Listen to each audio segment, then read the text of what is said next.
Welcome to the ISO Show, dispelling myths and sharing tips for success to improve your business with ISO standards, with your host, Mel Blackmore.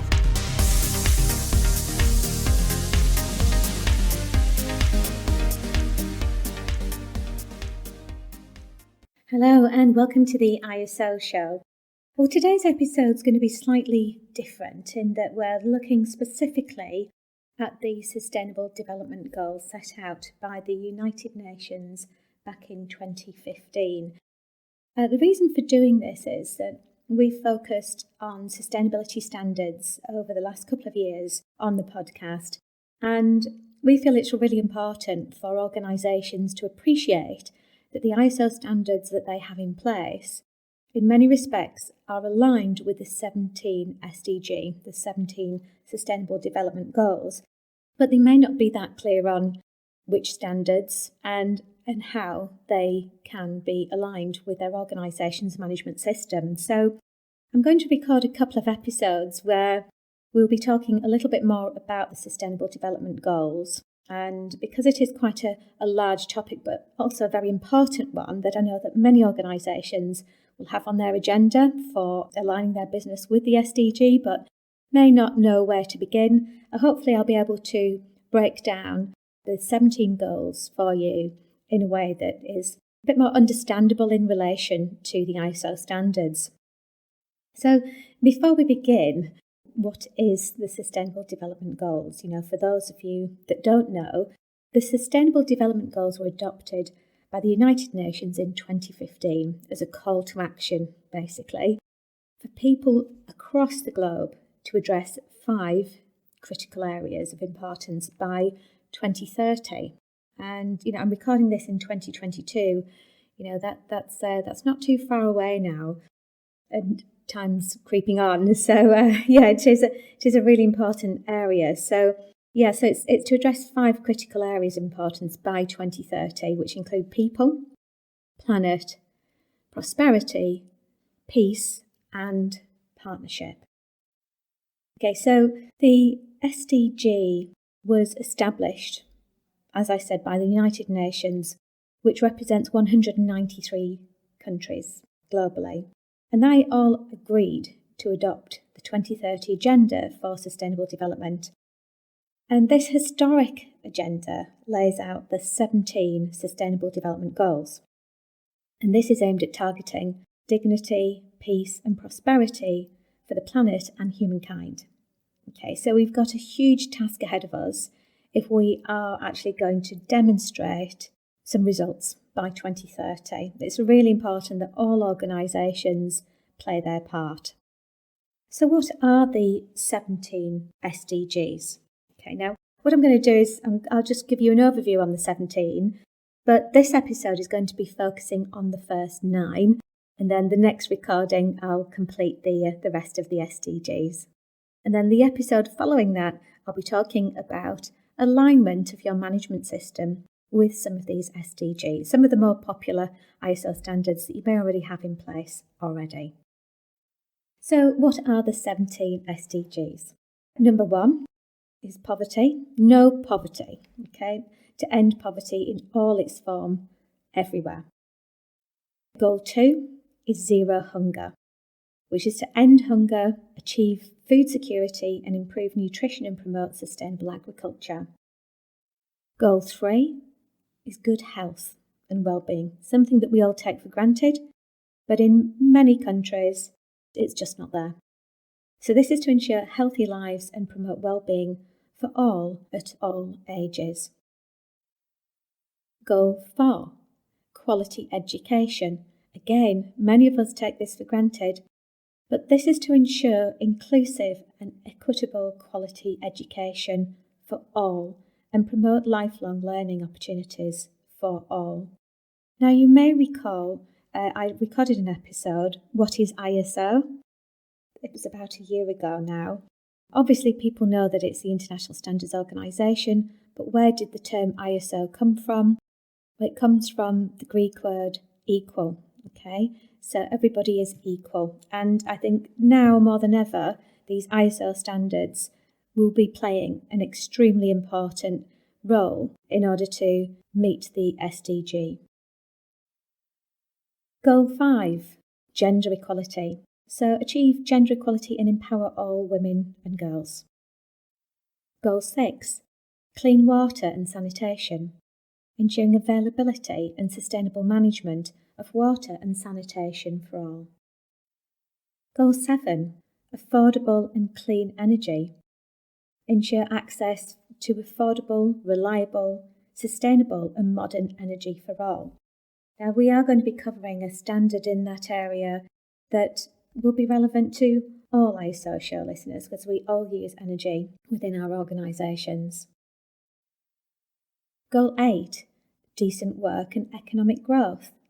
So promoting sustained, inclusive and sustainable economic growth, full and productive employment and decent work for all. Now we have covered some standards in this area on health and safety and occupational health and safety. Goal 9, industry, innovation and infrastructure.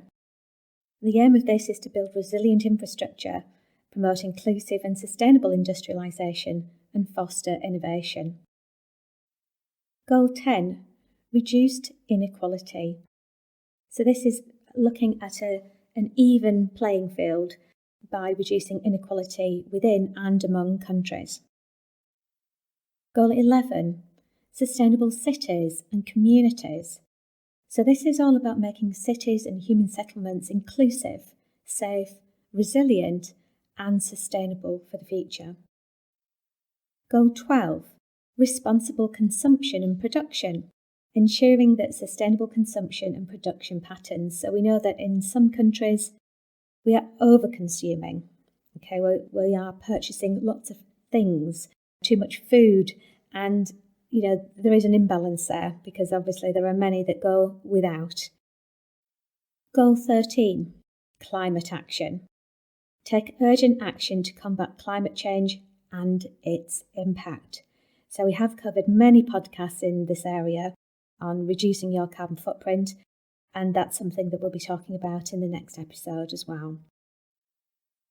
Goal 14, life below water. So this is about conserving and sustainably using our oceans, our seas and marine resources for sustainable development. Goal 15, life on land. So this is all about protecting, restoring and promoting sustainable use of our ecosystems, sustainably managing our forests. Goal 16, peace, justice and strong institutions. So promoting peaceful and inclusive societies for sustainable development and providing access to justice for all and build effective, accountable and inclusive institutions at all levels. And then finally, last but not least, Goal 17, partnerships to achieve the goal. So strengthening the means of implementation and revitalising the global partnership for sustainable development. And so that's all about working in collaboration together to achieve these goals. So we have got a huge task ahead of us, but it is doable. But first of all, I think we need to understand how the 17 goals do actually affect our day-to-day working lives. So what I'd like to do is just break down the first 9 of the SDGs in this podcast, and we'll move on to the others in the next episode. So the first one was no poverty. Well, by providing a platform for best practice in all areas of economic activity, from agriculture to banking, you name it, ISO international standards contribute to the sustainable production across all of these different types of activities, from sustainable food production and resources, as well as sustainable employment, of course. Now, one area that we have touched on previously is sustainable procurement, ISO 2400. So this is a standard that directly relates to the number 1 goal, no poverty. So for those of you that haven't listened to the podcast yet, ISO 2400 is a guidance document. So it's not a certifiable standard. We've used this to apply in lots of different types of organisations, in particular the education sector actually. but it's aimed at those that outsource a lot of their services to other third parties and purchase a lot of goods. So this helps organisations to develop sustainable and ethical purchasing practices that also benefit the societies in which they operate. It includes guidelines for implementing ethical processes throughout the supply chain. So this one guidance document could actually make quite a difference. Another one is ISO 37001. That's the anti-bribery management systems. Again, whatever media player you're listening on, you can find out about our ISO 37001 podcast too. I did an interview about 18 months ago on this standard with one of the leading chaps on this particular standard on anti-bribery. So this provides the requirements with guidance for use. So it's a specification that basically means you can certify against it, and it basically supports businesses and governments in their efforts to build integrity and also to combat bribery. Because by instilling an anti-bribery culture within organisations, it helps to reduce the large gaps in wealth that are a major cause of poverty in many countries around the world. Goal 2, Zero Hunger. ISO has over 1,600 standards for the food production sector designed to create confidence in food products and also to help improve agricultural methods and to promote sustainable and ethical purchasing. So you can see there's a link here between the zero hunger and the no poverty goal that we've just covered. Ethical purchasing really does make a huge difference. They also cover a number of other areas, including nutritional, safety testing, packaging and traceability. And you'll note that obviously when it comes to traceability, that's also covered in ISO 9001. Then of course there are those standards that are directly related to the food sector, such as the ISO 22000 family of standards on food safety, which helps organisations to not only identify food safety hazards, but also to control them. And then, of course, we've got some other related standards, such as ISO 26000 on social responsibility and ISO 2400. Again, this one's coming up. This is a popular one when it comes to the SDG on sustainable procurement. So basically, these standards just help to encourage socially responsible behaviour and ethical working conditions for agricultural workers, and also helps to promote ethical purchasing practices throughout the entire life cycle of the food production. Goal number 3 is good health and well-being. So I said earlier on, we do take it for granted because access to quality healthcare is an essential human right. But unfortunately, some people just don't have that. So ISO has numerous standards supporting safe, working, quality medical practices and equipment that help healthcare providers to deliver a more reliable and effective service. So these standards can include sterilisation methods, medical devices, lots of different things. But as we know, one of the most popular standards in this area, certainly in the UK anyway, is the medical devices standard ISO 13485. So clearly that's directly related to Goal 3 on good health and well-being. Goal 4 is quality education. Now, we all recognise the huge importance that education plays in society. And interestingly, ISO has developed a standard, which is the first ever management system standard on education, which is ISO 21001. I should have warned you before I started recording this podcast that you should have your pen and paper handy if you'd like to pick up on any notes on this, but obviously you can go back and listen again and grab that notepad and pen. So this new standard is aimed at improving the processes and quality of educational institutions to address the needs and expectations of the learners. In addition to this, there's also a standard that covers learning outside of the classroom, which would apply to many organisations. And again, this is fairly new. This is ISO 29993, because that's ISO 29993. And this covers all types of lifelong learning, including vocational education, and also in-company training, whether that's delivered in-house or whether it's outsourced. So that was a new one, actually, that I hadn't heard of before I started doing this research on how the ISO standards related to the Sustainable Development Goals. So moving on to Goal 5, gender equality.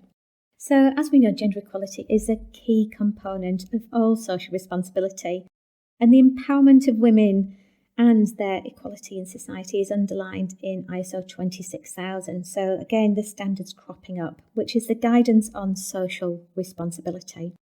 So the aim of the standard is to eliminate bias and to promote parity through recommendations to organisations that may have a bit of an imbalanced mix of men and women in governing structures, so those at the top, those in management, and also equally, across the organisation.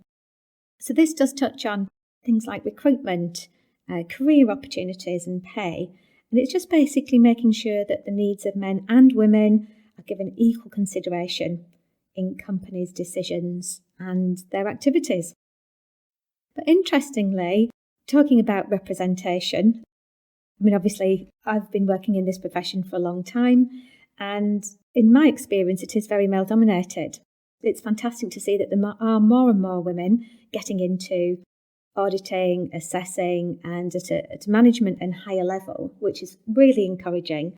But ISO must have picked up on this as well, because ISO has an aim to encourage equal representation in standardisation by strengthening the participation of women in the development of ISO standards. I know, speaking from first-hand experience, that I was involved in a couple of technical committees on ISO standards, and in one technical committee, which had about 20 or so people, I was the only female, and in the other committee there were 2 of us. So I do see where they're coming from here, and I'd encourage all women listening to the podcast that if they want to get involved in shaping standards and in this profession, there are opportunities for you to help to shift that dynamic and to provide representation on behalf of women in the development of ISO standards across the world.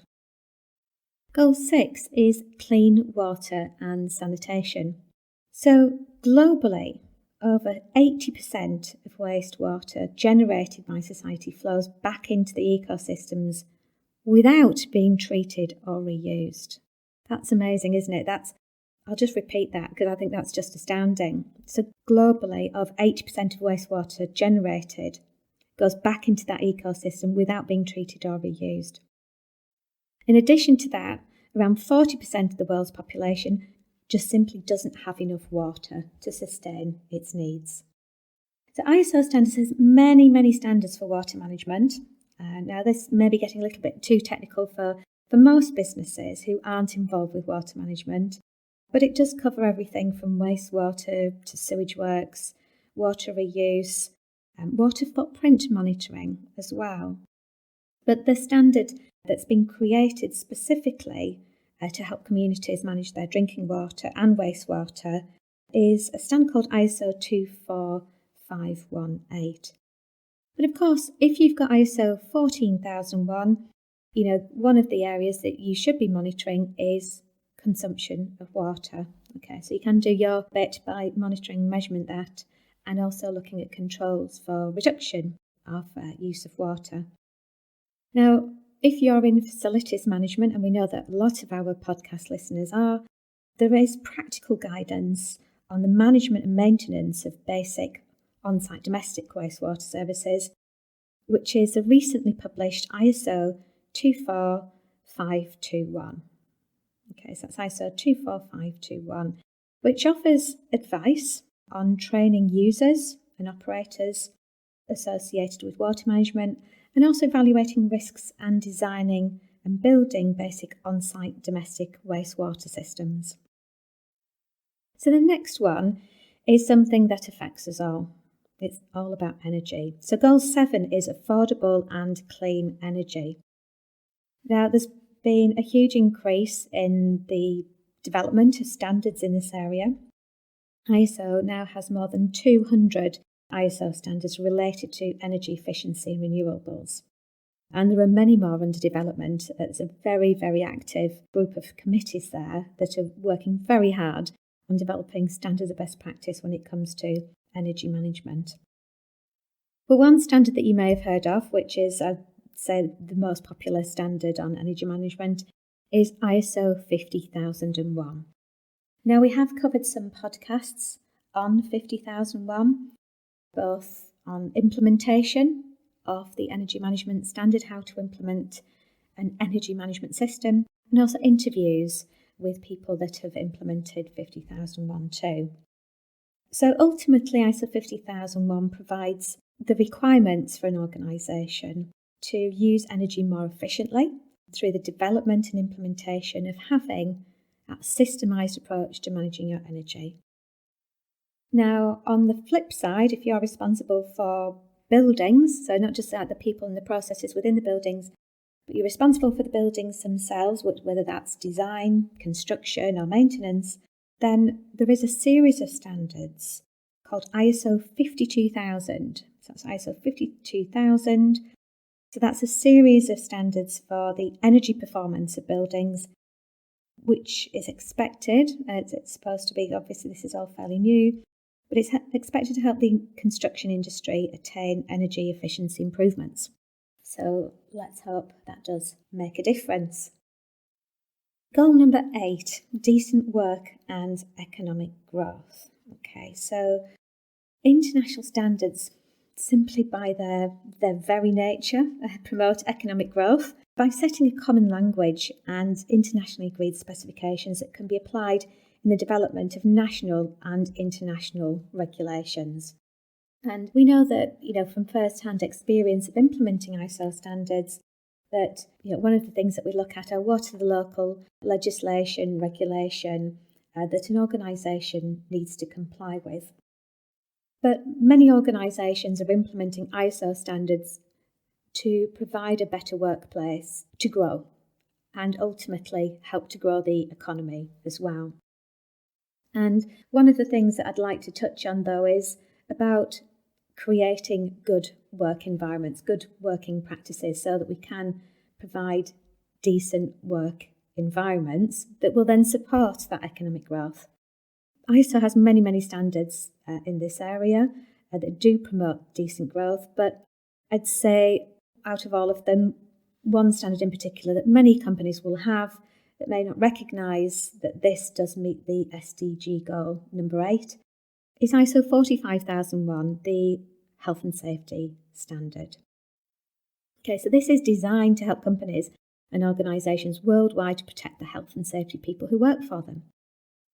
So yeah, definitely align that one if you're certified to ISO 45001. But I think we also need to recognise that there are certain barriers to economic growth as well, which can be bribery, which I touched on earlier, ISO 37001, the anti-bribery standard. Okay, because that can help in terms of contribution to economic prosperity. It can help by fighting bribery and promoting an anti-bribery culture, which has only got to be a good thing. And the last SDG that I'm going to be talking about today is Goal 9, which is industry, innovation and infrastructure. So as I mentioned earlier, ISO standards do reach across all organisations regardless of their size, their location. It basically covers all industries. ISO standards really do help to give us confidence, confidence to investors, to consumers by creating an environment in which products and services can flourish. And what's more, ISO standards provide that universal language, all things being equal. So what that enables us to do is to break down technical barriers to international trade. We've implemented ISO standards for organisations globally. It's the same standard, let's say it's ISO 27001, and it doesn't matter where you're located, that standard can be implemented seamlessly. So I think it's important to stress that ISO standards are particularly important for developing countries, as it enables them to compete more easily in the global marketplace. I mean, ISO standards, if you think about it, also enables businesses to establish best practice working conditions, relationships, and to excel at what they do, whether it's a firm of architects or a manufacturing company. So ISO 9001 has got to play a part here with this particular goal, I believe, because it does cover all sorts of things such as supplier relations and other key stakeholder relations in terms of interested parties. And of course, we all need to work together, which is why I think the ISO standards provide an awesome blueprint for business best practice. In terms of collaboration, can't really kind of ignore one standard in particular that is very relevant here is ISO 44001. So 44001, again, we have covered this on the podcast before, we've implemented this for a number of different organisations, is the Collaborative Business Relationship Management System standard, which is a standard which provides a common platform for organisations. So typically in our experience, it's where a couple of organisations come together, and it's generally over a few years. They typically tend to be infrastructure projects or suppliers in the railway industry, for example. But we have done this for all sorts of other tech companies too. But it's about maximising collaborative working, which will then assist companies to establish a more healthy business relationship, both within and between the organisations. So it helps to to standardise that working together. Talking about infrastructure as well, standards are also important in building safe and resilient infrastructures. So, we all know that there are thousands of standards out there, but many of those are actually related to the construction industry. These provide internationally agreed guidelines, so there's, support, but also specifications. So, and all sorts of things from, the status of soil, to, cladding, all sorts of different things. So these include, the minimum safety and performance levels and focusing on testing methods and resilience too. And last but not least, Goal 9 is covering industry, innovation and infrastructure. There is an innovation standard, believe it or not. Okay, so ISO 56002, so that's ISO 56002, is a standard that's been created to promote an organisation's innovative potential. But we all know that in recent times with COVID, if you just can't afford to stand still. Everybody's had to innovate and operate in a slightly different way than pre-COVID. So if you are looking at innovating further, your organisation may have a culture that's built on innovation. You may want to consider that standard ISO 56002. And there's also another standard that supports that, which is 56003, which is all about the tools and methods for a collaborative innovation partnership. So you may be working in partnership to develop a particular new product or service for that matter.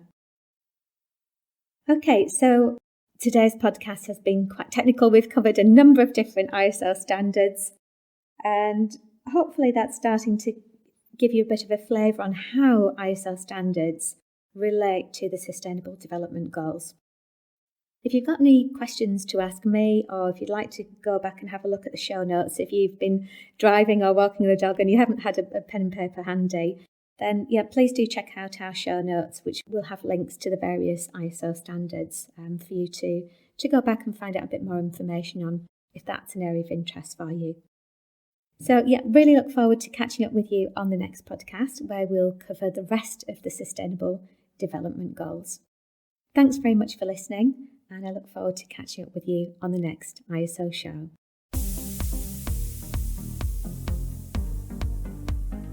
Looking to use ISO standards to drive better business practice? Contact us at blackmoresuk.com to access further information and book your free 15-minute call.